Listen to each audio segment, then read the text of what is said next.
Select a suitable location for your shelter.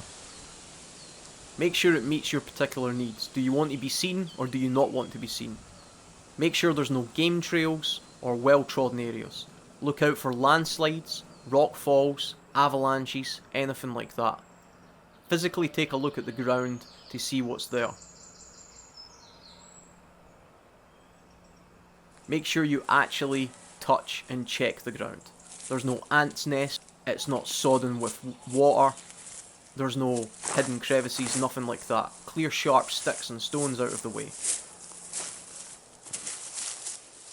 Then have a good look above you. Make sure there's no deadfall. Nothing's going to fall on you in the night. The thermal A-frame is the most important shelter in survival in my opinion. It's the one shelter that one man can build in the space of around an hour. 2 hours at most. It requires absolutely no tools. No cordage, no knives, no saws, nothing. In most parts of the world, bar the tropics, where you want to be off the ground, this is the #1 shelter that you should build if you're in a situation where you think you might have to spend the night outdoors and it was unplanned. Forget all your massive lean-tos and fancy cabins. This is the shelter you want to build. It only has 3 main parts. The first part being a ridgepole, the other 2 parts being a couple of support sticks that go at the front.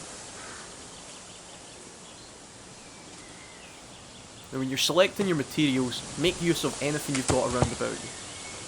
They don't have to be perfectly straight, they don't have to be living sticks, they don't particularly have to be dead sticks.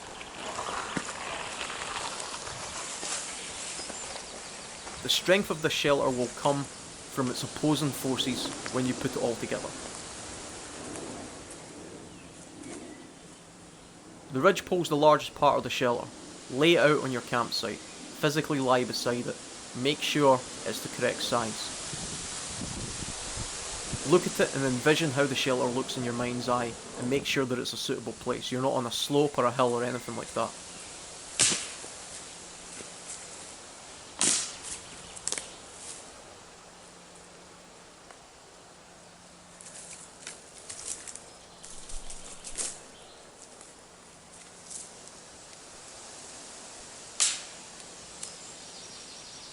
In most genuine survival situations, you might get caught short for some reason, lost in the woods or went off a trail, and you might need to only spend 1 or 2 nights outdoors. So you don't have to go building anything elaborate. This is the shelter you should build. It can be constructed in any weather quickly. Now, I didn't spend too much time worrying about how long I was taking, and it took me 2 hours to construct the shelter you see here, but it could have been done in an hour. Now, contrary to popular belief, you don't need cord of any kind to do this. Now, there's ways and means of getting natural cord in the woods that we all know about, but by selecting a couple of Y-shaped type support sticks, you can experiment a little bit with them. See where they want to naturally sit. If you can stick them into the ground, even better. But play around with it a little bit, see how they sit by themselves. The same goes for your ridgepole.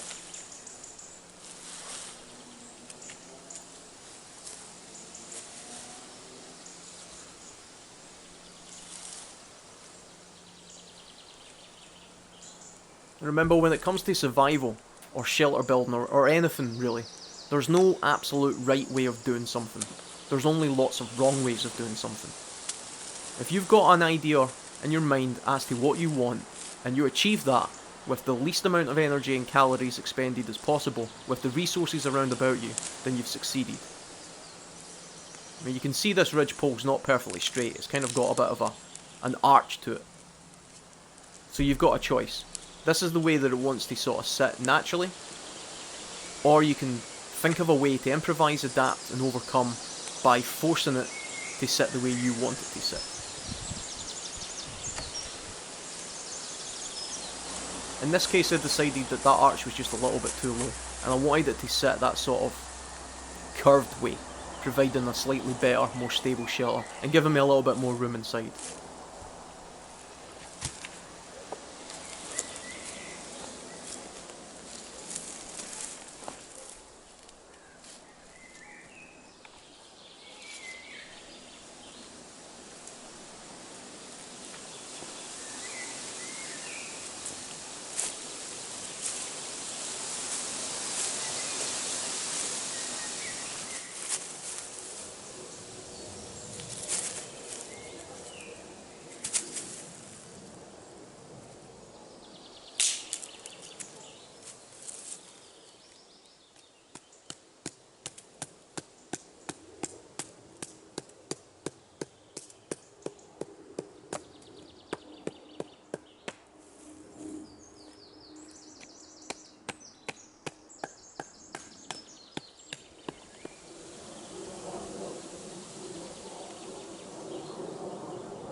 Simple opposing forces like this are tried and tested, and are far stronger than they may appear, which I'll demonstrate at the end.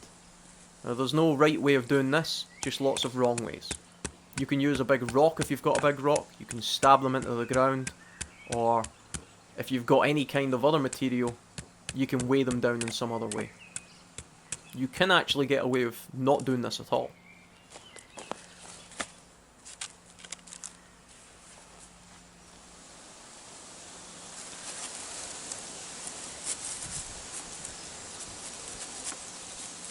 These kind of A-frame shelters should be 2 or 3 feet longer than your body, and they shouldn't be too high. You should just be able to get into them. I would say it should only be no more than sort of 3.5 foot high. The sides should be steep enough that water runs off the side of them once you've got the sides on, but there should be just enough room for you to just about move around inside.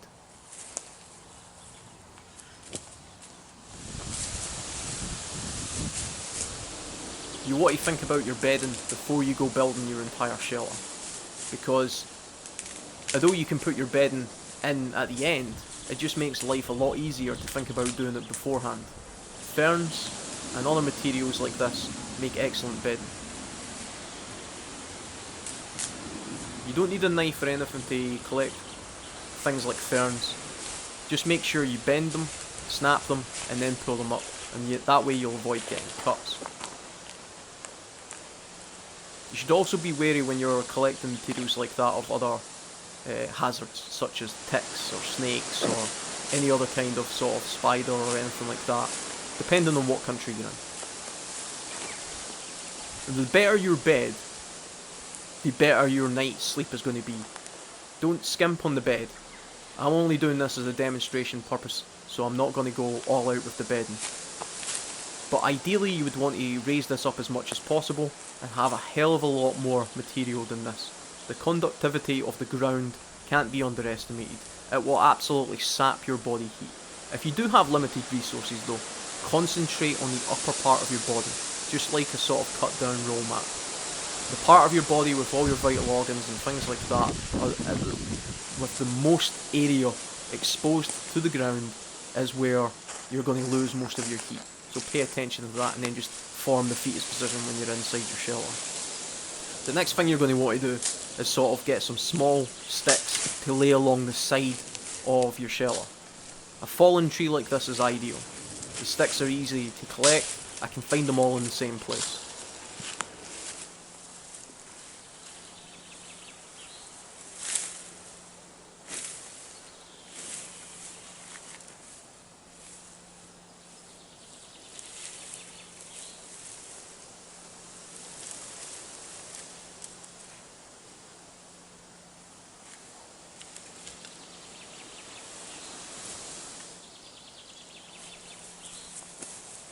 Now they don't have to be any particular thickness.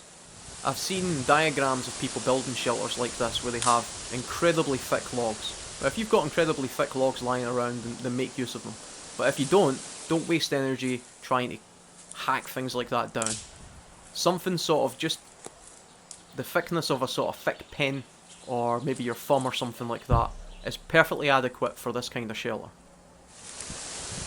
They don't have to be stabbed into the ground or tied on in any particular way. They simply just have to be laid along the ground. Pay particular attention to the ridgepole of the shelter though. You don't want the sticks to stick out too far above the ridgepole, because when it rains, water will run down those sticks and into your shelter. The same in the morning, moisture will gather on those parts of the sticks and run down into the shelter, so try and keep them short.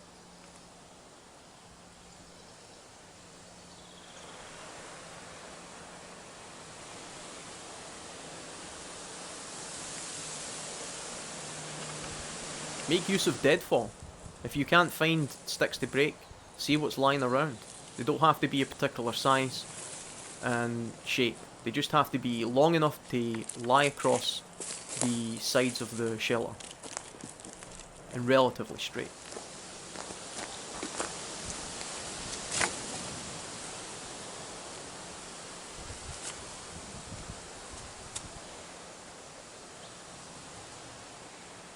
the next thing you're going to want to do is form a little bit of lattice work. This is sticks that are slightly more flexible and smaller than the sticks that you've just used for the sides. Not universally necessary, but if they're flexible, it'll make life a little bit easier here. Now, they don't have to have leaves on them like these ones. You can do this with completely bare sticks. This is really just your cross section of your lattice work.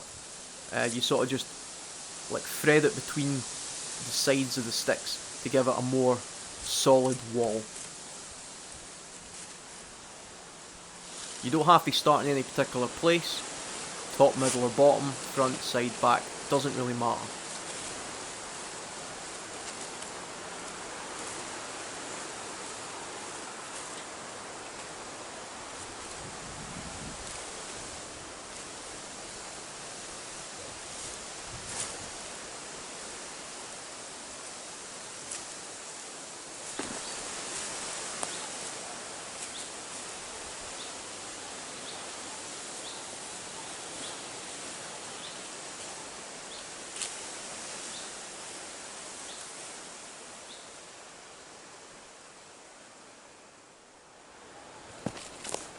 Make use of any other material that's lying around.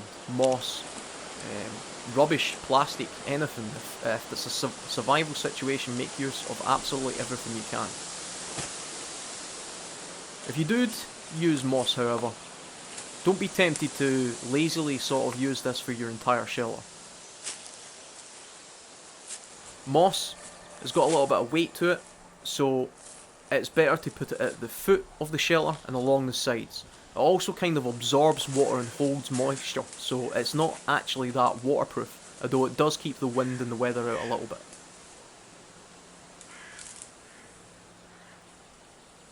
In this part of the world, at this time of the year, ferns are absolutely ideal for waterproofing, but you're going to need a lot of them. But you can gather a lot of ferns in a fairly short space of time. It took me about 6 bundles of ferns like this in order to cover this one-man shelter, but it only took me about 25 minutes to gather them.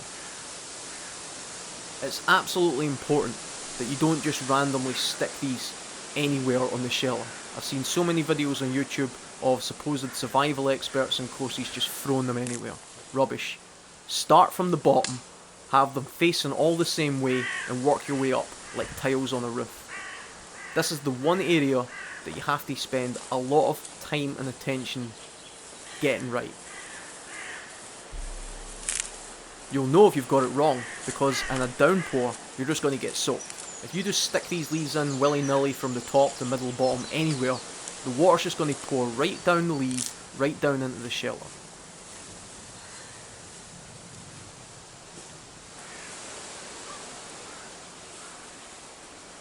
You can never have enough of these ferns. It's really just dependent on making sure you've got enough resources and materials around you. You're not expending too many calories in the making of this. Go inside the shelter and smooth out the insides. Make sure there's nothing sort of poking you in the eye or hanging about or anything like that. Inspect the inside of the shelter. What you're looking for is daylight or holes or anything like that. The inside of the shelter should be absolutely pitch black. If there's any daylight coming through it, you need more.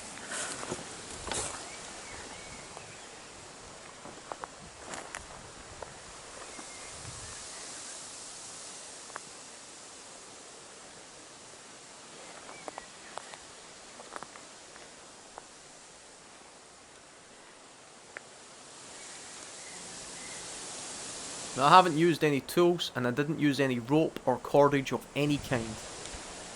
The ridge pole and the side poles weren't even particularly good quality wood. They'd been lying there for quite a while, they were long since dead, and you can see the shelter's able to take my body weight, which in this video is pretty heavy. If you're going to build shelters in the wild, make sure you dismantle them and clear your area. Leave no sign, leave no trace. But if you do have tools with you, if you have a knife or a saw or something like that, and you want a more permanent shelter, then try and find something that's live and flexible. Something like willow or ash poles would be perfect for a shelter like that, and far more rigid.